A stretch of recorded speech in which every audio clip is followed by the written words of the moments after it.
Hi friends, welcome to S S collection. ಇವಾಗ ನೋಡೋ collection ಬಂದು organza khadi cotton jute silk sarees. Material ಬಂದು khadi cotton jute silk. ಸ್ಯಾರಿದ length ಬಂದು 5.5 ಮೀಟರ್, ಬ್ಲೌಸ್ ಲೆಂತ್ ಬಂದು 1 ಮೀಟರ್ ಬರುತ್ತೆ.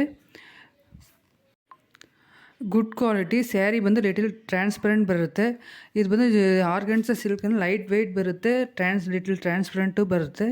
ಈ ಸ್ಯಾರಿದ ಪ್ರೈಸ್ ಬಂದು 750 rupees. Free shipping, all over India free shipping ಇದೆ. ಫುಲ್ ವೀಡಿಯೋ ನೋಡಿ. ಇದರಲ್ಲಿ ನಿಮಗೆ ಕಲರ್ ಅದು ಇಷ್ಟ ಆದರೆ ಅದು ಒಂದು ಸ್ಕ್ರೀನ್ಶಾಟ್ ಎತ್ಕೊಂಡು ನನ್ನ ವಾಟ್ಸಪ್ ನಂಬರಲ್ಲಿ ಕಳಿಸಿ ಆರ್ಡರ್ ಬಂದು ಪ್ಲೇಸ್ ಮಾಡಿಕೊಳ್ಳಿ. Thank you.